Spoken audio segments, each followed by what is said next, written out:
How many MS patients are there in the United States? Well, if you ask the National Multiple Sclerosis Society, they'll tell you 400,000. Myth. There are only 400,000 cases of multiple sclerosis in the United States. And they just upped it from 350,000, which they've been holding that for years and years, to 400,000 in 2004. But you go to Montel Williams and Nancy Davis, who paid the Zogby International Company to do the survey, they came up with 2.87 million people. Why the big discrepancy? If you were a foundation for a disease, wouldn't you want to, if anything, exaggerate your numbers to increase awareness? Tell me, how can it be 400,000 people when the MS Society says 200 new cases a week are being diagnosed?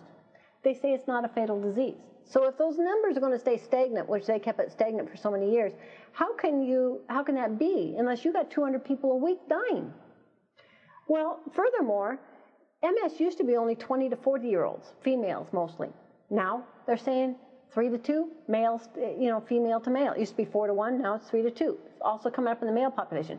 We have 20,000 2- and 3-year-olds now walking with front-wheel walkers that are being diagnosed with MS. We have 70-year-olds that are being diagnosed with MS. So we have a larger population being diagnosed with MS, and the numbers are staying stagnant?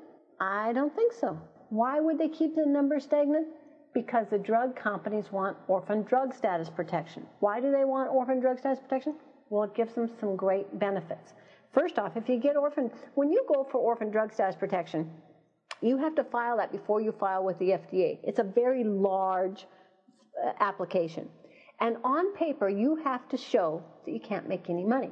Because under the Orphan Drug Act was initiated by the government to try and entice drug companies to make drugs for very rare conditions. Help these people. You're not going to make a lot of, probably make any money off of it, but please help them. So a rare disease is defined as less than 200,000 occurrence in the United States. Well, now, wait a minute. They already say MS is more than that. Well, there's a loophole. If it's greater than 200,000 occurrence, then it cannot be expected that the drug company will be able to recoup their costs of drug development from their sales in the U.S. Now you see why we have those inflated prices, that they say it costs so much to get through the FDA approval process of 300, 800 million, because then on paper, you can, in that orphan drug status application, you use those inflated numbers, hey, you can show there's no way you can make money. But if 2 million people had it, no way. I don't care how you inflate it, you would not be able to. Now, unfortunately, the government never follows up on it. You file that before you file for the FDA approval process. Government gives you the status. Now, why do they want the orphan drug status protection? Because of the tax benefits. You get 50% tax credits for your whatever research development costs you had. You get a 50% tax credit. You get fast track to the FDA approval process. You get some research money, some grant money from the government to do your research. And you get 7 years of competitive marketing protection. Now, that's what they really want. That's like adding 7 years onto your patent life. Now, remember, it takes several years to get to a patent, and by the time you get a patent, then you go to the drug development. It's like most of these companies that get this, they're like, hey, we're running out of our patent life, because they've probably tried it on numerous things, which we'll talk about later, was exactly what happened like with the beta-serin. And they need to add some more patent life to it. So they really like the orphan drug protection. So your treatment works by replacing the H2 molecule the body's not able to make on its own. So how did that relate to the symptoms that you have, or how did that affect you? Well, interestingly, when I did the research and found about how histamine is metabolized in the body and how people with MS have trouble turning the histamine into the H2, and so I went and I studied all the things that the histamine 2 receptors are involved in. One of the things the histamine 2 receptor is involved in is neurotransmission. It's like the major operator in the brain. You have the hypothalamus in your brain, which is your, think of it like the hard drive for the brain. And you got this little operator sitting in there called histamine 2. And all of the nerve pathways come into the hypothalamus. The little histamine 2 makes the connections and sends messages out to the rest of the body. So that's how it works as a major relay station for the nervous system. It's also the heat stress regulator for the body. Histamine 2 is what makes it so we can tolerate heat. It's like the thermostat. They took healthy, normal rats, and they wanted to see how Mother Nature handled heat stress. So they heated them up, And when they heated up the rats, it increased their H2 production, which increased the permeability of the blood-brain barrier, which is kind of like this cellophane wrap around the brain and spinal cord, keeping it safe. It opened the permeability up of that, letting only sodium ions go across. Sodium, of course, pulls water, and that increased the water content of the brain, cooling the brain, just like our radiators do in our car. You know, you heat it up, thermostat opens up, and it lets the water circulate from the radiator and cool the brain, and cool the engine. Same thing is what happens in our body. When they block that with an H2 blocker, like cimetidine, then it actually caused dehydration of the brain. And, you know, in MS patients, they say that we have this, our brain seems to be atrophying, losing volume.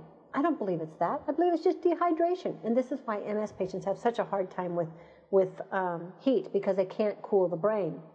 The other thing that the histamine 2 is involved in is our thyroid gland activity. You know, MS patients will complain of cold hands, cold feet. They complain of their feeling like their brain is like it's hot. Like you could maybe even have a fever. I'd take my temperature several times a day thinking, oh man, I must have a fever. You know how you feel when you have a fever? You're cold, but you're hot. I'd take my temperature and be 97.7. You usually run subnormal. Again, because histamine 2 stimulates the thyroid gland, so our thyroid isn't as active. That also adds to our fatigue as well. Histamine 2 is involved in the dilation of the little arteries. That's why our cold hands, cold feet. Research shows that histamine 2 dilates the small little arteries, a certain size and smaller. And if you don't have enough histamine 2, it causes those arteries to constrict down. So consequently, we have the poor perfusion to our skin. We get dry skin. And I used to be able to snag the carpet with my heels because they'd be so dry. And now they're nice and soft. And it's those small little tiny arteries that feed our nerves, that feed our eyes, you know, the optic nerve to our eye. And so if you don't have enough histamine 2, it causes those little arteries to constrict down, and your optic nerve, like a lot of times an eye doctor will be the first one to pick up that you have MS and send you off to a neurologist, because he sees the optic nerve loses its color, gets real pale. You can see it's not getting the blood flow it should get. Consequently, it results in optic neuritis. Histamine 2, it activates the pineal gland. And in humans, we've never given a lot of attention to the pineal gland, but it's a very important little tiny gland in the middle of the brain. And in fact, research shows that people with MS, the pineal gland is atrophied, it's shriveled up. In 100% of the cases studied that were during an exacerbation, a flare-up of the MS, or during chronic progression of the disease. Now, the pineal gland is very important. It makes serotonin, melatonin, and cyclic AMP. Remember that thing I was really honing in on and trying to get? That cyclic AMP, that little messenger that listens and tells the cells what everybody's to do.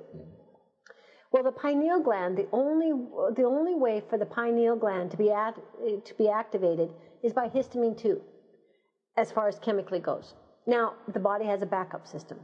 And the closer you are to the equator, the more you can use that backup system, because the backup system is the ultraviolet light directly hitting the retina. This is why we see the prevalence of MS further away from the equator. You can't use the backup.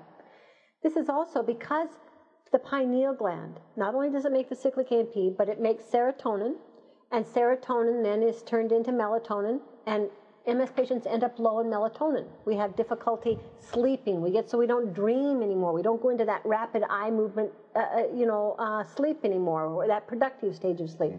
We have real emotional liability. We'll cry uncontrollably. We'll laugh uncontrollably. We're very irritable. I was just watching a special on MS the other day, and they said 80% of MS couples end up getting divorced. MS patients are very emotional labile. We're not making that serotonin and the melatonin. Well, melatonin does numerous things for us. Not only does it help us in sleep, but it's needed for our muscles to work right, nerve impulses to go right. In fact, remember when I had told you early on, you asked me what my early symptoms were, and I said my left leg went dead when I was sleeping? Right. Well, normally